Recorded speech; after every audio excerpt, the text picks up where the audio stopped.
Praise the lord. యేసుక్రీస్తు నామములో మీ అందరికీ శుభములు తెలియజేస్తూ ఉన్నాం. చాలా అద్భుతమైనటువంటి వాక్యాన్ని మనం ధ్యానించుకుంటూ ఉన్నాం. పౌలు గారు చాలా కొద్ది మందికి మాత్రమే బాప్తిసం ఇచ్చాడు.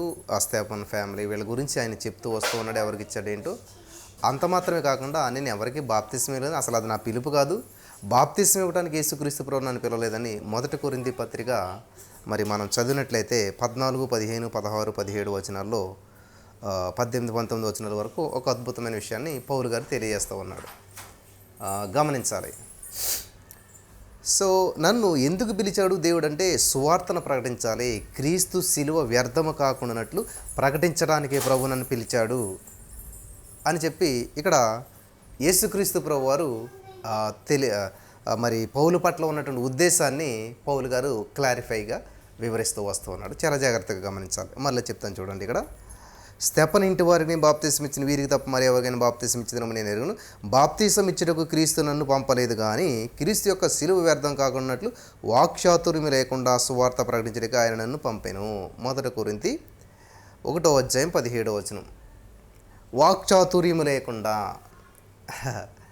అలా అంటున్నాడే కానీ పౌలు గారు ఆయన మేధావి, మహామేధావి, ఫిలాసఫిస్టు, సైకాలజిస్ట్, అన్నీ తెలిసినటువంటి వాడు, గమలీయేలు పాదాల దగ్గర ధర్మశాస్త్రాన్ని అభ్యసించినటువంటి వాడు, చాలా నిష్ఠాగరిష్ఠుడు, మరి వాక్యం పట్ల ఆసక్తి కలిగినటువంటి వాడు, అన్ని విషయాలు తెలుసుకున్నటువంటి పౌలు గారు ఎట్లా మాట్లాడుతున్నాడు చూసారా? అదే తనను తాను తగ్గించుకున్నాడు హెచ్చించబడతాడని. వాక్చాతుర్యం లేకుండా, ఏ విధంగా వాక్చాతుర్యం లేకుండా అంటే అంతవరకు దేవుని హింసించాడు, ధర్మశాస్త్రాన్ని నమ్మినటువంటి వాడిగా ఉన్నాడు. కానీ ఎప్పుడైతే దేవునితో ఎన్కౌంటర్ జరిగిందో జీవితం, ఆలోచన, పద్ధతి, ప్రసంగం, ప్రవర్తన అంతా మారిపోయింది. ఇది నీ జీవితంలోకి దేవుడు ప్రవేశించాడా లేదా, దేవుడు నీ జీవితంలో మాట్లాడినప్పుడు నీ జీవితంలో మార్పు వచ్చిందా లేదంటే అంతరంగంగా బాహ్యంగా మాటల్లో, చూపులో, ప్రవర్తనలో మార్పు రావాలి. ఒక పాట ఉంటుంది, మా చిన్నతనంలో ఎక్కువగా పాడేవాళ్ళు. మారాలి మారాలి నీ మనసే మారాలి, మారిన మనసు దేవునికిస్తే ఫలితం ఉంటుంది, మారాము మారామంటూ మస్కా కొడతారు. చూసారా? మారమంటారు, మస్కా కొడతారు అన్నమాట. చాలామంది నమ్ముతారు, బాప్తిసం పొందుతారు, యేసుప్రభువుని స్వీకరిస్తారు, చర్చికి వెళ్తారు, వాక్యం చదువుతారు, ప్రసంగాలు చేస్తారు, కానీ ప్రవర్తన మాత్రం ఎలా ఉంటుందంటే ఊసరవెల్లిలాగా ఉంటుంది అనమాట. ఊసరవెల్లి చూడండి, గ్రీన్ చెట్టు ఎక్కిందనుకో గ్రీన్ కలర్లోకి మారుతుంది, తెల్ల గోడ ఎక్కిందనుకో తెలుపు కలర్లోకి మారిపోతుంది.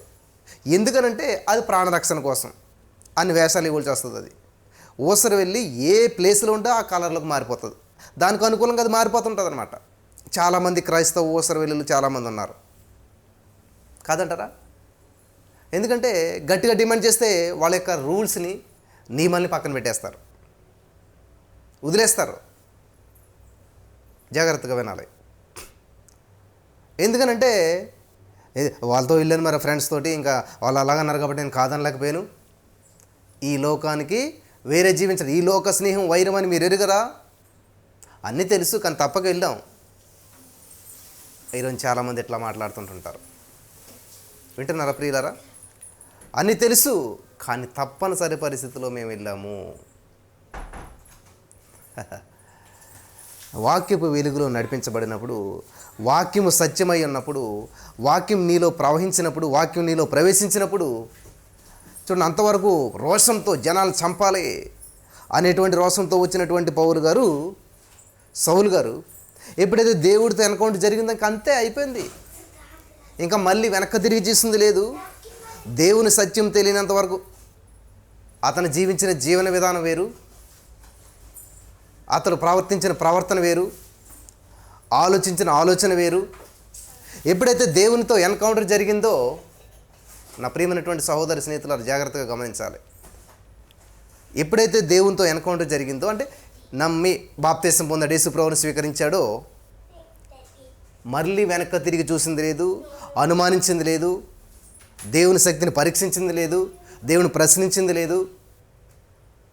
ఎంతసేపు కూడా దేవుని కొరకు జీవించడం, దేవుని మహింపరచడం, దేవుని ఘనపరచడం, దేవుని శక్తిని వివరించడం. హల్లెలూయా. Thank you Jesus.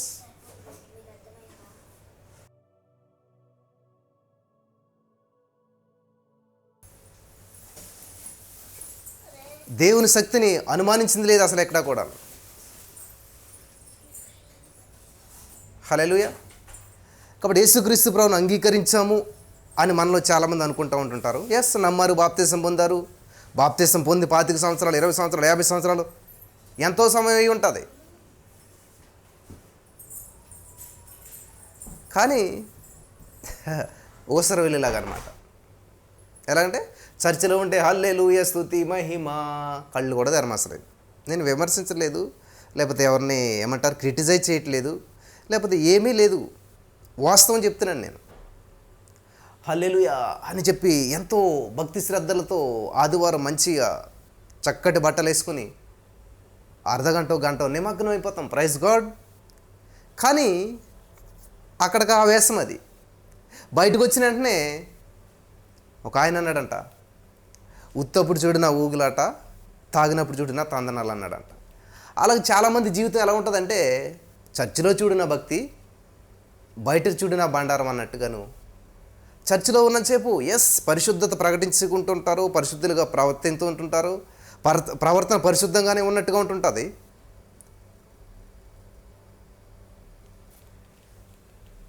చాలాసార్లు చెప్పిన ఒక ఎగ్జాంపుల్ మీతో పంచుకోవాలని ఆశపడుతున్నాను నేను.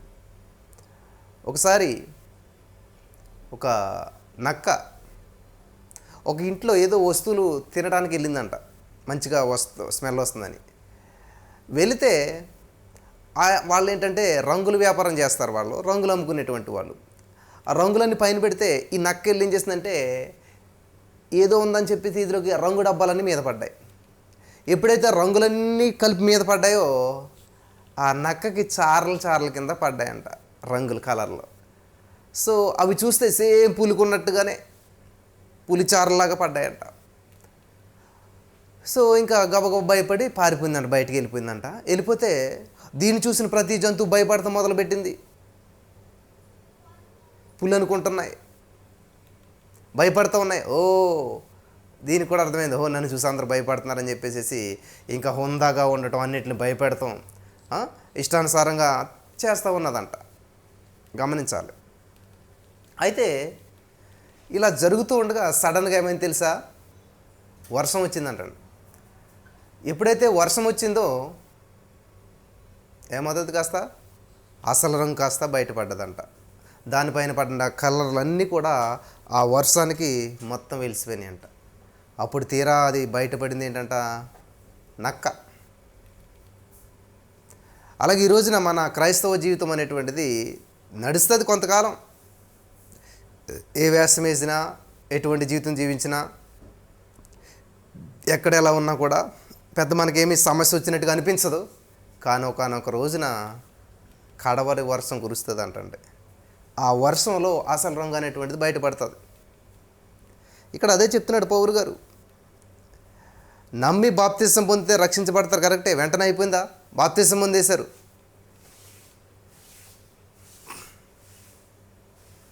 మీరు ఏదైనా షాప్కి వెళ్ళండి, ఏదైనా వస్తువు కొనండి, మంచి గ్లాస్ కావాలి ఏదన్నాను, అయిపోయిందా?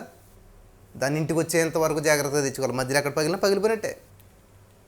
తను చాలా జాగ్రత్తగా ఇంటికి వచ్చి ఇంట్లో పెట్టుకున్నప్పుడు, ఇంట్లో పెట్టుకున్న కూడా అయిపోయిందా? లేదు, దాన్ని చాలా జాగ్రత్తగా చూసుకోవాలి ప్రతిరోజు కూడా.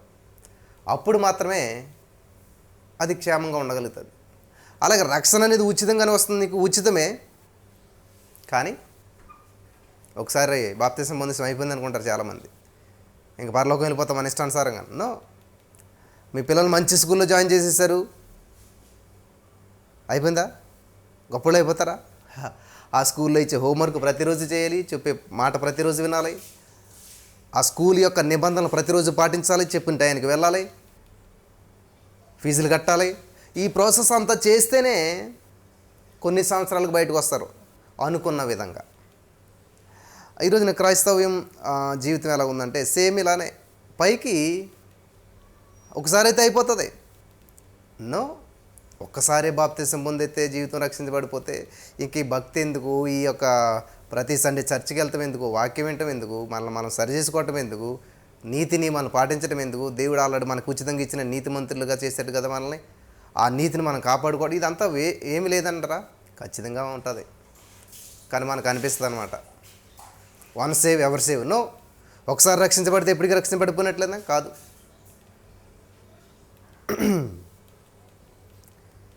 జాగ్రత్తగా వింటున్నారని చెప్పి నేను నమ్ముచున్నాను. హల్లెలూయా. బాప్తిసం ఇచ్చుటకు క్రీస్తు నన్ను పంపలేదు, కానీ క్రీస్తు యొక్క సిలువ వ్యర్థము కాకుండానట్లు. అంతే కదా, ఈ రోజున సిలువ వ్యర్థం కాకుండానట్లు వాక్చాతుర్యం లేకుండా సువార్త ప్రకటించడానికి ఆయన నన్ను పంపెను. సిలువను గూర్చిన వార్త నశించుతున్న వారికి వెర్రితనము కానీ రక్షించబడుచున్న మనకు దేవుని శక్తి. దేవుని వాక్యం వింటున్నప్పుడు నీకు శక్తి పొందుకోవాలి, బలం పొందుకోవాలి. చాలామంది విమర్శిస్తూ ఉంటుంటారు, వాక్యం అర్థం కానిటువంటి వారు. నశించుచున్న వారికంట వెర్రితనంగా ఉంటుంది. దేవుని వాక్యం ఎవరికైతే వెర్రితనంగా ఉందో వాళ్ళ గురించి మనం ఆలోచించవలసిన అవసరం లేదు. ఎవరికైతే శక్తివంతంగా ఉంటుందో, ఎవరైతే శక్తివంతంగా స్వీకరిస్తున్నారో, ఎవరైతే దేవుని వాక్యాన్ని బలపడుతున్నారో వాళ్ళని చూడాలి. ఈ రోజున ఖచ్చితంగా ప్రతి మెసేజ్ వింటున్నప్పుడు అనేక మంది విమర్శిస్తూ ఉంటుంటారు.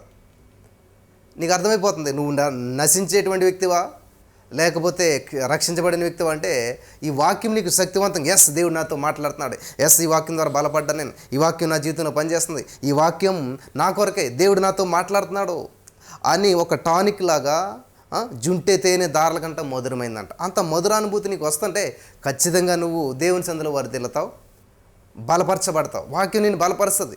నీ వాక్యమే నన్ను బ్రతికించిన బాధలో నెమ్మది. ఇది ఎవరికంటండి గమనించాలి.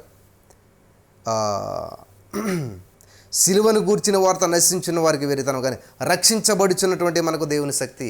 నువ్వు రక్షించబడ్డావా లేదా అనేటువంటిది ఇక్కడ తెలిసిపోద్ది అనమాట. దేవుని వాక్యం నీకు శక్తిగా పనిచేస్తున్నట్లయితే, అది శక్తివంతంగా నీకు ఉన్నట్లయితే, ఆ వాక్య వెలుగులో నువ్వు నడిపించబడుతున్నప్పుడు, వాక్యం ద్వారా నువ్వు బలపడుతూ ఉన్నప్పుడు, ఆ వాక్యం నీలో పనిచేస్తున్నప్పుడు, ఇలా వింటూ ఉన్నప్పుడు ఏమవుతుందంటే శక్తి అనిపిస్తుంది అనమాట. అంటే స్ట్రెంత్ అనిపిస్తుంది. ఎస్, బలపరచబడగలుగుతాం. చూడండి, కొన్ని సాక్ష్యాలు మనకు వస్తుంటుంటాయి, వాక్యం ద్వారా నేను చాలా బలపరచబడ్డాను. అదే శక్తి అనమాట. రక్షించబడినటువంటి వారికి ఇది శక్తి అయి ఉన్నది. హల్లెలూయా. చెప్తున్నాడు కదా, నశించుచున్న వారికి వెర్రితనం అయితే రక్షించబడుచున్నటువంటి వారికంట దేవుని శక్తి. దేవుని శక్తి. వాక్యం అంటే ఏంటంటే దేవుని శక్తి, దేవుని గురించి సువార్త, శక్తి. కాబట్టి సిలువను గూర్చిన వార్త అంటే యేసుక్రీస్తు ప్రభువారు సిలువలో చనిపోయాడు. ఎందుకు చనిపోయాడు? ఎవరి కోసం చనిపోయాడు? ఏ ఉద్దేశంతో చనిపోయాడు? ఆయన సిలువ చేసిన కార్యం ఏంటి? ఇవన్నీ కూడా మనకి వివరించడమే సువార్త, దాని గురించి చెప్పటమే. అదే పౌలు గారు అన్నాడు, సిలువ వ్యర్థం కాకుండానట్లు. హల్లెలూయా. ఆయన యేసుక్రీస్తు ప్రభువారు సిలువలో పెట్టినటువంటి ప్రాణత్యాగం వ్యర్థం కాకుండానట్లు, వృధా కాకుండానట్లు దేవుడు నన్ను పంపించాడు. హల్లెలూయా. నేను వ్యర్థంగా గ్రహించాను, వ్యర్థంగా తిరిగాను, వ్యర్థం అనుకున్నాను. కానీ దేవుడు నాతో మాట్లాడి ఆయనే స్వయంగా నాతో మాట్లాడాడు. అప్పుడు నేను గ్రహించగలిగాను ఇందులో ఉన్న శక్తిని. హల్లెలూయా. ఎక్కడైనా బిర్యానీ తిన్నారనుకోండి, అరే భలే ఉన్నదే, పారడైజ్లో బిర్యానీ బాగుందని చెప్పి ఏం చేస్తాం మనం, మనకు వచ్చిన వాళ్ళకి, తెలిసిన వాళ్ళకి అందరికి కూడా మీరు హైదరాబాద్లో తీ బిర్యానీ తినండి, ఈ హోటల్లో తినండి, ఎట్లా అని చెప్పి మనం చెప్తామో లేదు అందరికీ. పలానా చోటుకి వెళ్ళండి మంచిగా ఉంటుంది, పలానా చోటుకు వెళ్ళండి మంచిగా ఉంటాయి అని చెప్పి మనం ఏం చేస్తామంటే రికమెండ్ చేస్తూ ఉంటుంటాం, చెప్తూ ఉంటుంటాం అన్నమాట. అదే ఇక్కడ ఆ పౌలు గారు తెలియజేస్తూ ఉన్నాడు. ఏమనంట? సిలువను గూర్చిన వార్త అంటే ఆ సిలువ వ్యర్థం కాకుండా ఉండాలని చెప్పేసి దేవుడు నన్ను నియమించుకున్నాడు, ఏర్పాటు చేసుకున్నాడు. ఆ పనిని నేను ప్రకటిస్తూ ఉన్నాను. హల్లెలూయా. సిలువను గూర్చిన వార్త నేను ప్రకటిస్తూ ఉన్నాను అని చెప్పి పౌలు గారు చెప్తూ ఉన్నాడు. ఈరోజున రక్షించబడినటువంటి మీరు, సిలువను గూర్చి తెలుసుకున్నటువంటి మీరు ఎప్పుడన్నా సరే ఎవరికన్నా చెప్పగలిగారా? ఎవరన్నా బలపరచగలిగారా? ఎవరి జీవితంలో ఉన్న కార్యం మీ ద్వారా జరిగిందా? ఆలోచన చేసుకోండి. పౌలు గారు అంటున్నాడు, నా పిలిపి అదే, దేవుడు నన్ను అందుకే ఏర్పాటు చేసుకున్నాడు. అంతవరకు జనాన్ని చంపాడు, తలకాయలు లేపాడు, చిన్న పెద్ద వృద్ధుల భేదం లేకుండా ఎవరైనా సరే ఎదురు తిరిగిన వారిని, వ్యతిరేకంగా ఉన్న వారిని అందరిని లేపాడేశాడు సౌలు గారు. కానీ ఎప్పుడైతే పౌలు గారుగా మార్చబడ్డాడో, తలకాయలు తీసిన ఆయనే తలకాయ తీయించుకోవడానికి సిద్ధపడ్డాడు, తలకాయ తీయించుకున్నాడు కూడా. ఇది మార్పు అంటే ఇదనమాట. తలలు తీసే వ్యక్తి తల తీయించుకునేటువంటి రీతిగా మార్చబడాలన్నమాట. అంతవరకు తలలు తీసేటువంటి వ్యక్తిగా ఉండవచ్చు, కానీ ఇప్పుడు తలకాయ తీయించుకోవడానికి సిద్ధపడ్డాడు. అది మనిషిలో మార్పు అంటేనే. హల్లెలూయా. దేవునికి స్తోత్రం కలుగును గాక. అది జీవితంలో వచ్చేటువంటి మార్పు అంటేనే. ఈ మార్పులు లేనంతకాలం, రానంతకాలం మన జీవితంలో ఏ విధమైనటువంటి ఫలితాలు చూడలేం. కానీ మనం ఎప్పుడు కూడా దేవుని ఎందుకు వెంబడిస్తాం? 90% దేవుని దగ్గరికి వచ్చేటువంటి వారంతా కూడా ఉద్యోగం రావాలి, పెళ్ళి అవ్వాలి కదా, రోగం పోవాలి, అప్పులు తీరాలి. ఎస్, ఇవన్నీ చేస్తాడు దేవుడు. ఎస్, మొదట ఆయన రాజ్యం, నీతిని వెతకండి, ఇవన్నీ మీకు అనుగ్రహించబడతాయి. ఫైనాన్షియల్గా ఆశ్రయించబడటం తప్ప కాదు, మన ఆరోగ్యం కుదుటపడటం తప్ప కాదు, వివాహం చేసుకోవడం తప్ప కాదు, అప్పులు తీర్చుకోవడం తప్ప కాదు, ఇవన్నీ తీరాలి. ఈ సమస్యలన్నీ మోసుకుంటే ఇవన్నీ భారాలు. ఇటువంటి భారాలతో ప్రభు సన్నిధిలో ముందుకెళ్ళలే మనం. దేవుడు పిలుపునిచ్చాడు వీటిని కూడా. ప్రయాసపడే భారం మోసుకుంటున్న సమస్యలు రండి, నా దగ్గర మీకు విశ్రాంతిని ఇస్తాను. పాప భారం మోసుకొస్తున్నారేమో, అప్పుల భారం మోసుకొస్తున్నారేమో, లేకపోతే భార్యాభర్తల మధ్య సమస్యల భారాన్ని మోసుకొని వస్తున్నారు, ఏదైనా సరే రండి, నేను మిమ్మల్ని విడిపిస్తాను. హల్లెలూయా. ఏ సమస్య అయినా రమ్మనుచున్నాడు నిన్ను ప్రభు యేసు, వాంఛతుడన్న తన కరములు చాపి రమ్మంటున్నాడంట. ఎటువంటి శ్రమలైనా సరే విడుదల ఇస్తాడంట నీకు. ఎటువంటివైనా సరే, అది ఆర్థిక సమస్యలైనా, ఆత్మీయ సమస్యలైనా, అనారోగ్య సమస్యలైనా సరే, ఆత్మలో లోపాలైనా సరే, ఏవైనా సరే వాటి నుంచి విడిపించి నిన్ను నడిపించి నిన్ను గొప్ప వ్యక్తిగా చేయడానికి యేసయ్య ఎప్పుడు సిద్ధంగానే ఉంటాడు. కానీ ఆయన కావాల్సిందల్లా ఏంటంటే నీ సమస్యలు ఆయన ద్వారా పరిష్కరించుకోవాలి, ఆయన దగ్గరకు వచ్చి పరిష్కరించుకోవాలి, ఆయన రాజ్యాన్ని, నీతిని వెతుకుతూ పరిష్కరించుకోవాలన్నది దేవుని యొక్క ఉద్దేశం. కానీ మనం ఏం చేస్తామంటే ఎలాగైనా సరే ఈ సమస్య పరిష్కరించబడాలని చెప్పి అన్ని మార్గాలు ప్రయత్నించి చివరికి దేవుడి దగ్గరకు వస్తాం. దేవుడి దగ్గర కూడా ఏ ఉద్దేశం దొరుకుతామంటే, దేవా ఈ సమస్య తీర్చు. కానీ దేవుడి ఉద్దేశం ఏంటంటే నీ సమస్యలు తీరుస్తాడు, నువ్వు అడిగిన అడగపోయినా. కానీ మొదట ఆయన రాజ్యాన్ని వెతకాలి.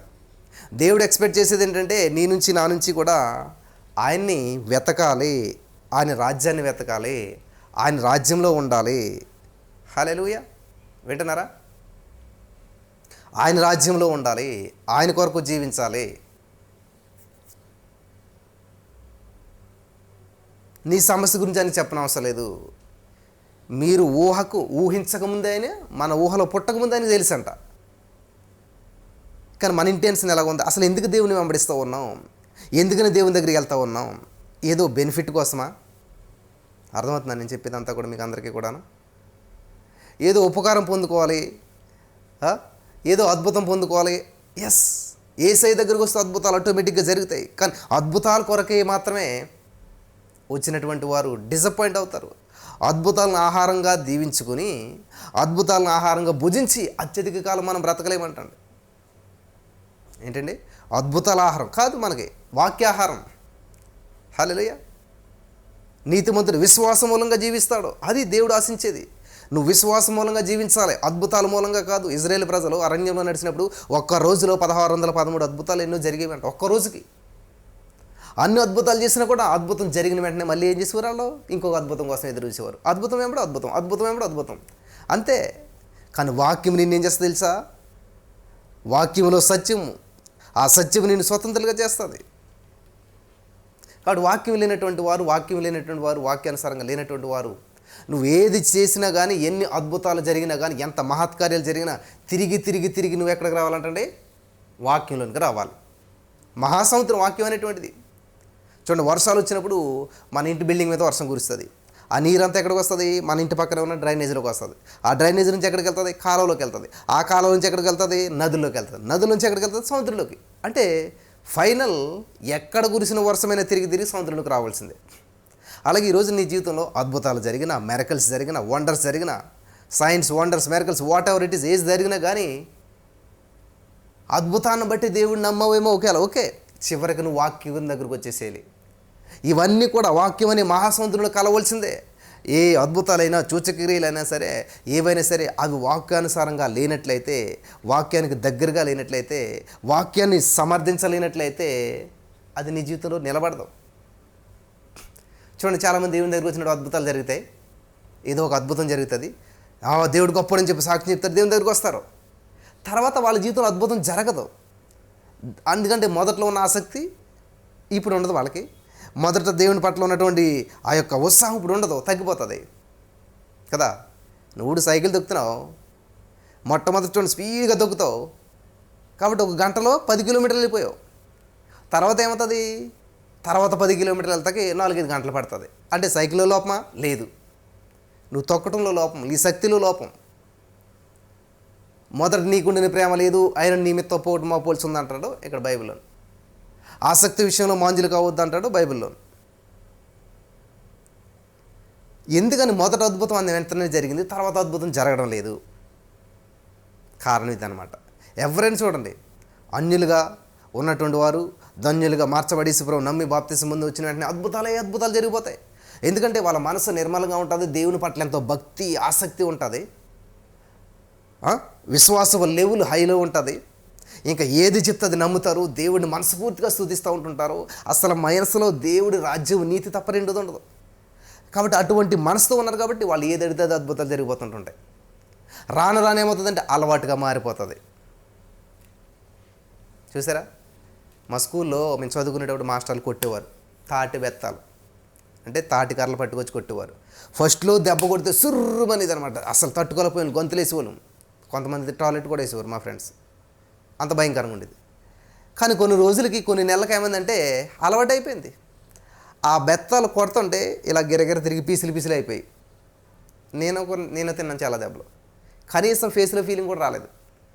దెబ్బ తగులుతుంది, కానీ ఏమైందంటే మైండ్ ప్రిపేర్ అయిపోయింది, శరీరం ప్రిపేర్ అయిపోయింది. దానివల్ల ఎన్ని దెబ్బలు కొట్టినా కూడా ఏ చలనం లేదు. నేను చెప్తున్నాను, ఈరోజున క్రైస్తవ జీవితం కూడా అట్లా మారిపోయింది అనమాట. ఎందుకంటే ఏ అద్భుతం జరగట్లేదు, ఏ కార్యం జరగట్లేదు. ఎంతో ప్రార్థన చేస్తున్నాం, ఒక అప్పు తీరట్లేదు. ఎంతో ప్రార్థన చేస్తున్నాం, ఒక కార్యం జరగట్లేదు. ఎంతో ప్రార్థన చేస్తున్నాం, ఏ విధమైన భర్తలో మార్పు లేదు, కుటుంబంలో మార్పు లేదు, పిల్లల్లో మార్పు లేదు, జీవితంలో ఏ కార్యాలు జరగటం లేదు. కారణం ఏంటనుకుంటున్నారు? మొద్దుబారిపోయింది అనమాట జీవితం. విశ్వాసం మొద్దుబారిపోయింది, ప్రభువు పట్ల ఆసక్తి మొద్దుబారిపోయింది. గతంలో ఉన్నంత భక్తి కానీ ఆసక్తి కానీ ఇప్పుడు మన మధ్యలో లేకపోవటం వల్లనే ఈరోజున అద్భుతాలు మనం చూడలేకపోతున్నాం. ఖచ్చితంగా నేను చెప్పగలుగుతాను. ఎందుకంటే దేవుడు ఏం చేస్తున్నాడంటే నీ నమ్మిక చెప్పున నీకు జరుగును గాక అంటున్నాడు. ఇప్పుడే కాదు, అప్పుడే కాదు, ఎప్పుడైనా సరే. యేసుప్రభు భూలోక రాజ్యంలో ఉన్నప్పుడు కూడా ఆయన అదే మాటలు మాట్లాడాడు.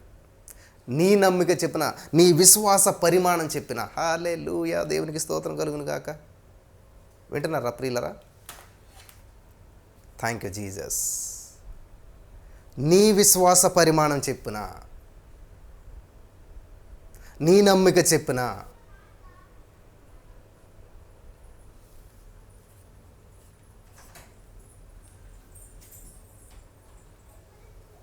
హల్లెలూయా. సో మనం ఏం నమ్ముతున్నాం, మన విశ్వాస పరిమాణం ఎంత, ఇవి చాలా ఇంపార్టెంట్. చాలా అద్భుతమైనటువంటి మాటలు దేవుడు మనకు తెలియజేస్తూ ఉన్నాడు. క్రీస్తు యొక్క శిలువ వ్యర్థము కాకుండానట్లు వాక్చాతుర్యము లేకుండా సువార్త ప్రకటించడానికి ఆయన నన్ను ఏం చేశారంటే పంపెను. దేవునికి స్తోత్రం. ఆయన నన్ను పంపెను. కాబట్టి ఈరోజున ఈ యొక్క వాక్యపు వెలుగులో నడిపించబడుతున్నటువంటి మీరు, దేవుడు నిన్ను పంపించాడు ఈ లోకానికి. పరదేశులము ప్రియులారా మన పురమిది కాదిప్పుడు అని ఎవరైనా చచ్చిపోతే పాడతాం. బతుకున్న మన కొరకు ఆ పాట, చచ్చిపోయిన వాళ్ళ కొరకు కాదు. ఆయన ఆల్రెడీ వెళ్ళిపోయాడు. బ్రతికున్న మన కొరకు ఇదంతా కూడా. హల్లెలూయా. చాలా జాగ్రత్తగా వినాలి. బ్రతికినటువంటి మన కొరకు.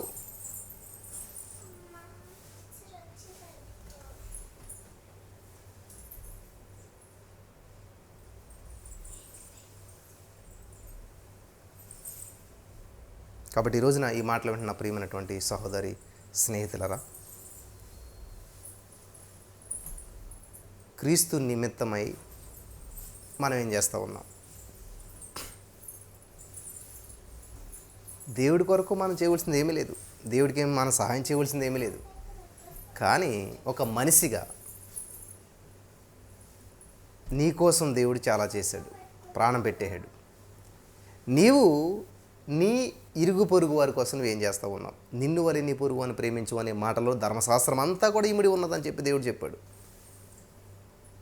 ఏంటంటే నిన్ను వలె నీ పొరుగు అని ప్రేమించుము అనే ఒక్క మాటలోనే ధర్మశాస్త్రం అంతా కూడా ఇమిడిపోయి ఉన్నదంట. హల్లెలూయా, దేవునికి స్తోత్రం కలుగును గాక.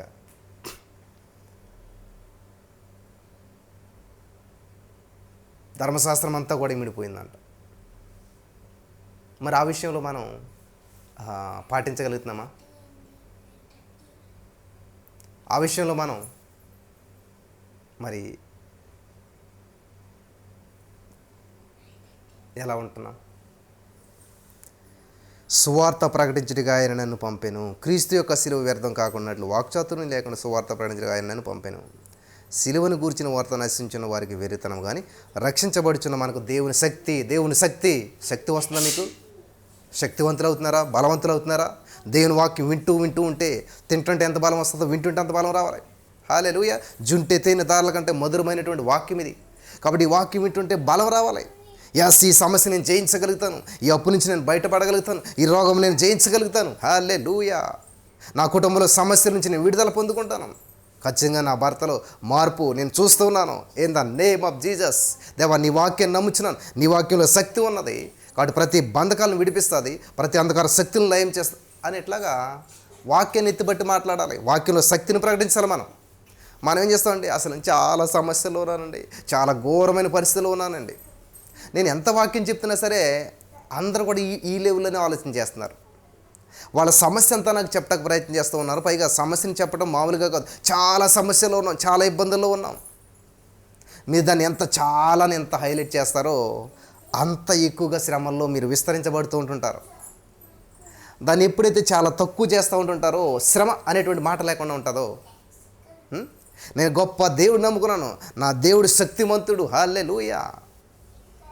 ఆకాశాన్ని జానతో కొలిశాడు, భూగోళాన్ని శూన్యంలో వేలాడదీశాడు. అంత శక్తిమంతుడు అయిన దేవుని బిడ్డను నేను. చూసారా, కోటీశ్వరుడి కొడుకు నేనంటే ఎలా ఉంటుంది? ఎలర్ట్ అయిపోతారు అందరూ కూడా. నేను ఎవరో తెలుసా, మా నాన్న ఎవరో తెలుసా?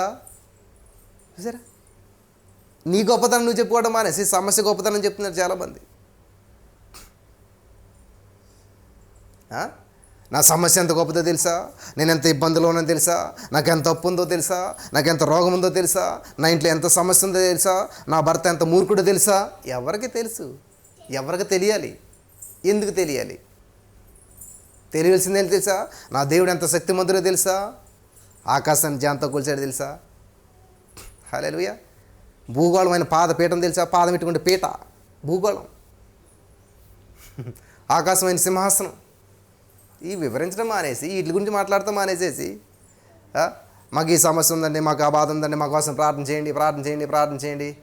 ఎంతమంది ప్రార్థన చేసినా మీ జీవితంలో విడుదల జరగదు. నిజమే చెప్తున్నాను నేను. ఎందుకంటే సత్యం మిమ్మల్ని స్వతంత్రంగా చేస్తుంది. మీరు సత్యం తెలియకుండా మీరు ఎంతమంది చేత ప్రార్థన చేయించుకున్నా, ఎంతమంది చేత ఎన్ని చేయించుకున్నా కూడా సత్యం తెలియలేదు. మీరు ముసుగులో ఉన్నారు, బంధకంలో ఉన్నారు. కాబట్టి ఏమవుతుంది? ఇప్పుడు గోదావరిలో బోట్స్ తోడేసి కడతారు. ఆ తోడ ఆయన ఎప్పకుండా ఇంజిన్ స్టార్ట్ చేసి ఎంత రేజ్ చేసినా కూడా అక్కడే ఉంటుంది అది. గమనించారా? నా చిన్నతనంలో బోట్లో పంటిలో వెళ్తుండేటం అనమాట. ఇంజిన్ స్టార్ట్ చేసేవారు, ఒక్కోసారి మర్చిపోయేవారు మాట ఇది తాడు ఇప్పటం. వాళ్ళు ఎంత బోట్లో గడలేసి తెడ్లేసి గెంటినా ఇంజిన్ స్టార్ట్ చేసినా అక్కడే ఉండేది అది. ఎందుకని? ఇంజిన్లో బలం లేదా? ఉన్నది, అంతా ఉంది, కానీ ఆ యొక్క కట్లు ఇప్పలేదు, దానికి ఆ తాడు ఇప్పలేదు. ఈరోజు నీ వాక్యం వింటున్నట్టు మీలో చాలామంది బంధకాల చేత బంధించబడినారు. సత్యం మిమ్మల్ని స్వతంత్రం చేస్తుంది. సత్యం ఏంటంటే దేవుని వాక్యం. దేవుని వాక్యం సెలవిస్తుంది గలతీ 3:13 ప్రకారం, ధర్మశాస్త్ర సంబంధమైన ప్రతి బంధకాల నుంచి, ప్రతి శాపాల నుంచి, ప్రతి పరిస్థితి నుంచి యేసయ్య మిమ్మల్ని విడిపించేశాడు. కానీ మనం ఏం చేస్తాం? అండ్ మా విడుదల కొరకు ప్రార్థన చేయండి. దేవుడు ఏం విడిపించేశాను అని దేవుడు చెప్తుంటే మళ్ళీ మనం ఏం చేస్తాం? అయ్యగారు మా కోసం ప్రార్థన చేయండి, మా విడుదల కోసం ప్రార్థన చేయండి, మా మార్పు కోసం ప్రార్థన చేయండి, మా సమస్యల కోసం ప్రార్థన చేయండి. మళ్ళీ మొదటికి వచ్చేసారు. అంతా పరిష్కరించబడిపోయిందమ్మా, మీరు నమ్మండి. సత్యం మిమ్మల్ని స్వతంత్రం చేస్తుంది. మీరు నమ్మట్లేదు. ఇది నమ్మితే సత్యం, ఎస్ నమ్మేశారు. కానీ నమ్మకుండా సైతం ఏం చేస్తున్నాడు? నువ్వు ఇంకా సమస్యలో ఎక్కడ విడుదల పొందావు? 2000 సంవత్సరాల క్రితం విడుదల అయిపోతుంది, మనం ఎందుకు అప్పుల్లో ఉన్నావు, సమస్యలో ఉన్నావు, ఇబ్బందుల్లో ఉన్నావు అని సైతం గడి నిన్ను మైండ్లో ఆలోచనలు రప్పిస్తుంటుంటాడు. అదేం కాదు, విడిపించట్లే దేవుడు, ఎప్పుడు ప్రార్థన చేస్తూ ఉండు అని సైతాన్ గడు ఏం చేస్తారు, భ్రమలో బ్రతికించేస్తుంటాడు నేను. ఇంకా అంతేలే, ఎంత చేసినా అవ్వట్లేదు కాబట్టి అవ్వ, నీకు ఇంకా ఈ జీవితాన్ని కొనసాగించేసేసాయి. మరి దేవుడి మాట ఏంటి? ప్రయాసపడి భారం మోసుకుంటున్నారా సమస్త జనులారా, భూగోళం మీద ఉన్న ప్రజలారా, వచ్చేసేయండి నా దగ్గరికి, అందరికీ విశ్రాంతిని ఇచ్చేస్తాను, నేను విడుదల ఇచ్చేస్తాను. ఎలాగా? నేను ఆల్రెడీ వెల చెల్లించేశాను. ఈ సత్యం మీరు తెలుసుకుంటే విడుదల పొందుకుంటారు.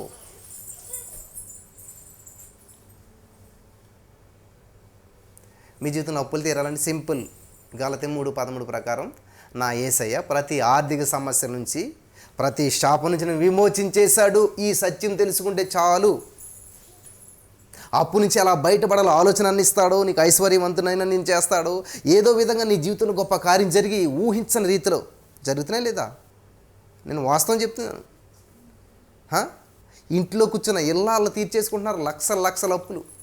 ఎలాగా? సత్యం తెలుసుకోవటం వల్ల. ఎప్పుడైతే సత్యం తెలుసుకున్నారో, సైతాన్ గడు తప్పుకున్నాడో, ద్వారాలు మూయబడింది, అన్నీ తెరవబడుతున్నాయి. రావాల్సిన డబ్బు వస్తూ ఉంది, ఇవ్వాల్సిన వాళ్ళు ఇస్తూ ఉన్నారు, చేయవలసిన వాళ్ళు సహాయం చేస్తూ ఉన్నారు. ఊహించని రీతిలో అప్పులు తీరిపోతూ ఉన్నాయి. హల్లెలూయా, వింటున్నారా? ఇది సత్యం. కానీ మనం ఏం చేస్తామంటే, ఎవరన్నా సేవకుడు ఫోన్ ఎత్తితే బాను, ఎత్తాక అయ్యగారు నేను అసలు ఎంత అప్పులు ఇరుక్కుపోయినా తెలుసండి, అసలు ఎలా ఇరుక్కుపోయినా తెలుసండి, ఎందుకు ఇరుక్కుపోయినా తెలుసా, ఎందుకు ఎవరికి తెలియాలి ఇదంతా? పునః పాస్టర్ గారు నీకు సాయం చేస్తారా? చేయలేడు. దేవుడు తప్ప ఎవరు సాయం చేయరు. దేవుడికి నువ్వు చెప్పాలని సమస్య, నువ్వు ఎలా ఇరుక్కున్నావో నీకు తెలుసు, నీకంటే ముందు దేవుడికి కూడా తెలుసు. హల్లెలూయా. కాబట్టి ఇది సత్యం. సత్యం ఏంటంటే దేవుని వాక్యం. దేవుని వాక్యం సెలవిస్తూ ఉంది. యేసు ప్రభు చెప్పారు, యేసు నేనే మార్గం సత్యం జీవం అనేసి చెప్పాడు. ఆ వాక్యంలో ఉన్న సత్యాన్ని మనం గ్రహించిన రోజున ఏం చేస్తాం? క్రీస్తు యేసు మహిమేశ్వరుని చెప్పి నా ప్రతి అవసరం తీర్చబడుతుంది, నా ప్రతి అక్కరతలు తీర్చబడుతున్నాయి. గలతీ 3:13 ప్రకారం నా యేసే నాకు వెల చెల్లించేశాడు, విడిపించేశాడు, విడుదల ఇచ్చేశాడు. నా జీవితం ఎప్పుడో బాగుపడిపోయింది. ఆ సత్యం నాకు తెలియడం లేదు, నేను గ్రహించట్లేదు కాబట్టి నేను జీవించలేకపోతున్నాను. నేను ఇంకా అప్పులో ఉన్నానని భ్రమలో జీవిస్తూ ఉన్నాను. నా సామర్థ్యం పెరిగింది దేవుని వాక్యం వింటూ ఉండగా, నా శక్తి పెరిగింది. దేవుని వాక్యం శక్తి, వినుచున్న మనకు శక్తి, రక్షించబడిన మనకు శక్తి. హల్లెలూయా. ఒక ఎగ్జాంపుల్ చెప్పాను, గతంలో మీకు గుర్తుండి ఉంటుంది. ఒక వ్యక్తి ఒక ఏనుగు పిల్లని పెంచుతాడు. ఆ ఏనుగు అటు ఇటు వెళ్ళకుండా కాలుకి చిన్న చైన్ వేసి కడతాడు. అదే ఏనుగు పెద్దదైపోద్ది, కానీ చైన్ మాత్రం అదే ఉంటుంది. కానీ ఎప్పటికీ ఆ చైన్ దాటేప్పటికి వెళ్ళలేదు మాట. అది ఎందుకనంటే చిన్నతనంలో చాలా ప్రయత్నాలు చేసింది ఆ చైన్ని తెంచుకోవడానికి, చైన్ని తెంపడానికి. దీని సామర్థ్యం సరిపోలేదు, చిన్న కాలు కదా. ఆ గొలుసుని ఎంత ప్రయత్నం చేసినా తెంపలేదు. ప్రయత్నించి మానేసి ఇంకా నా వల్ల కాదులే అనుకున్నదంట. ఎంతవరకు అనుకుందంటే ఇంకా అదే అనుకుంది, ఇంకెప్పటికీ గొలుసుని తెంపలేను నేను, నా వల్ల కాదనుకుందంట. కానీ ఏనుగు ఇప్పుడు ఎంత అయిపోతుందంటే చాలా పెద్దదైపోయింది. అది కనీసం పొడుకున్న కాలనీ ఎలాగన్నా కూడా ఆ గొలుసు చిన్నదే, కుక్క పిల్లలు కట్టే గొలుసు ఇలాంటి తెగిపోతుంది దానికి. కానీ ఆ సత్యం దానికి తెలియట్లేదు. ఎందుకంటే మళ్ళీ ప్రయత్నించలేదు ఎప్పుడు కూడా. మీలో చాలామంది కూడా ఇలాగే గతంలో ప్రార్థించారు, ప్రయత్నించారు, ఏమీ అవ్వలేదులే. కానీ గతంలో ఉన్న విశ్వాసం వేరు, ఇప్పుడున్న విశ్వాసం వేరు. గతంలో దేవునితో నీకున్న సంబంధం వేరు, ఇప్పుడున్న సంబంధం వేరు. కాబట్టి ఇప్పుడు ప్రయత్నించు, ఇప్పుడు విశ్వాసంలో బలపరచు, ఇప్పుడు దేవుని శక్తి చేత నింపబడు, దేవుని వాక్యం చేత నింపబడు, అప్పుడు ప్రయత్నించండి. హల్లెలూయా. ఖచ్చితంగా మనం విడుదల పొందుకోగలుగుతాం. కాబట్టి ఈరోజు నీ మాటలు వింటున్న ప్రియమైనటువంటి సహోదరి స్నేహితులరా, చాలా జాగ్రత్తగా వినాలని ప్రభు పేరట నేను మనవి చేస్తూ ఉన్నాను. దేవుడు విడిపించడానికి ప్రణాళికను సిద్ధం చేసేసాడు, విడిపించేశాడు. ఈ సత్యం మీరు తెలుసుకుంటే స్వతంత్రులు అయిపోతారు. ప్రతి బంధకాల నుంచి, ప్రతి అప్పు నుంచి, ప్రతి రోగం నుంచి, అది భార్యాభర్తల మధ్య సమస్య అవ్వచ్చు, మీ పిల్లలకు అనారోగ్య సమస్యలు అవ్వచ్చు. చూడండి, ఫిట్స్ వచ్చేస్తానంటారు. ఫిట్స్ ఏంటి? ఈవిల్ స్పిరిట్ అది. దేవుడు చూడండి పొమ్మంటాడు, వీళ్ళాడించిపోయాడు సైతాన్ గాడు. ప్రతి రోగము, ప్రతి అప్పు, ప్రతి శాపము కూడా మన జీవితంలో పనిచేస్తూ ఉందంటే అది సైతాన్ గాడి యొక్క క్రియ.